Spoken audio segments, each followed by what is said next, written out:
Guys, മറ്റൊരു വീഡിയോയിലേക്ക് എല്ലാവർക്കും സ്വാഗതം. ഇന്നത്തെ എൻ്റെ യാത്ര ആന്ധ്രാപ്രദേശിലെ ഗാന്ധിക്കോട്ട എന്നൊരു പ്രദേശത്തേക്കാണ്. എൻ്റെ യാത്ര സ്റ്റാർട്ട് ചെയ്യുന്നത് ബാംഗ്ലൂരിൽ നിന്നാണ്. ബാംഗ്ലൂരിൽ നിന്ന് ഏകദേശം 280 കിലോമീറ്ററാണ് ഈ ഒരു പ്രദേശത്തേക്കുള്ളത്. ഗാന്ധിക്കോട്ട റൈഡ് നമുക്ക് ഒരു തരത്തിലും ബോറടിക്കില്ല, കാരണം പോകുന്ന വഴികളൊക്കെ വളരെ മനോഹരമാണ്. അതിരാവിലെ പുറപ്പെടുകയാണെങ്കിൽ നമുക്ക് ഗാന്ധിക്കോട്ടയിൽ ഒരു 2 മണിക്കൂർ സ്പെൻഡ് ചെയ്ത് അന്ന് തന്നെ തിരിച്ചു വരാൻ പറ്റും.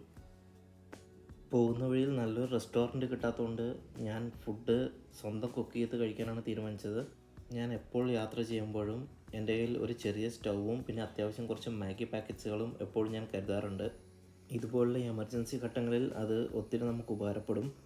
മാത്രമല്ല, സ്വന്തം കുക്ക് ചെയ്ത് കഴിച്ചിട്ട് പോകുന്നത് ഒരു വേറൊരു ത്രില്ല് തന്നെയാണ്.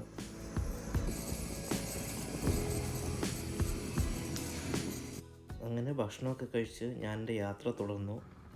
ഗാന്ധിക്കോട്ടയോട് അടുക്കും തോറും ഈ സ്ഥലത്തിൻ്റെ ഭൂപ്രകൃതികളൊക്കെ ഒന്ന് മാറി വരുന്നുണ്ട്.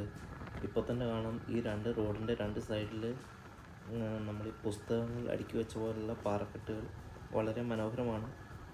ഗൈസ്, അങ്ങനെ 7 മണിക്കൂറത്തെ യാത്രയ്ക്ക് ശേഷം ഞാൻ ഗാന്ധിക്കോട്ട ഫോർട്ടിലെത്തി.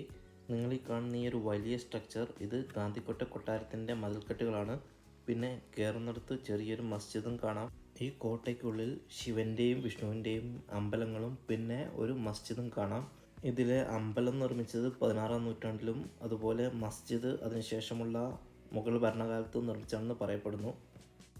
പിന്നെ ഈ മസ്ജിദ് ഇത് ആർക്ക് വേണമെങ്കിലും സന്ദർശിക്കാം. സാധാരണ നമ്മുടെ പള്ളികളിൽ കാണുന്ന പോലത്തെ ഒരു വിലക്ക് ഇവിടെ ഇല്ല. സമയക്കുറവ് കാരണം എനിക്ക് വ്യൂ പോയിൻ്റ് സന്ദർശിക്കാനുള്ള സമയം മാത്രമേ ഉള്ളൂ.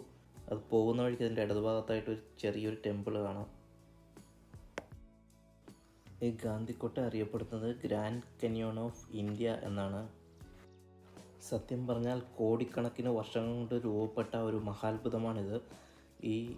ഈ റിവറിൻ്റെ പേര് പെന്ന റിവർ എന്നാണ്. ഇതിൻ്റെ തീരത്താണ് ഈ ഗാന്ധിക്കോട്ട സ്ഥിതി ചെയ്യുന്നത്, അതായത് ഈ കൊട്ടാരം സ്ഥിതി ചെയ്യുന്നത്. ഇവിടെ സന്ദർശിക്കുന്നതിന് അങ്ങനെ പ്രത്യേകിച്ച് ടൈമൊന്നുമില്ല. ഏത് സമയത്ത് വേണമെങ്കിലും ഏത് സീസണിൽ വേണമെങ്കിലും നമുക്കിവിടെ വരാം. കാരണം ഇതൊരു ഡാമിൻ്റെ അടുത്താണ് ഈ ഒരു ലൊക്കേഷൻ സ്ഥിതി ചെയ്യുന്നത്. അപ്പോൾ ഏത് സമയം ഇവിടെ വെള്ളം ഉണ്ടാവും. ഗൈസ്, അങ്ങനെ 280 കിലോമീറ്റർ യാത്രയ്ക്ക് ശേഷം ഞാൻ ആ ഒരു വ്യൂ പോയിൻറ്റിലേക്ക് എത്തി. ഈ ഒരൊറ്റ വ്യൂ പോയിൻറ്റിന് വേണ്ടിയിട്ടാണ് ഞാൻ ബാംഗ്ലൂരിൽ നിന്ന് ഇവിടം വരെ യാത്ര ചെയ്തത്. ഇതാണ് ഞാൻ കാത്തിരുന്ന ആ വ്യൂ പോയിൻ്റ്. ഇനി നമുക്ക് കുറച്ച് ഡ്രോൺ ഷോട്ടുകൾ കാണാം.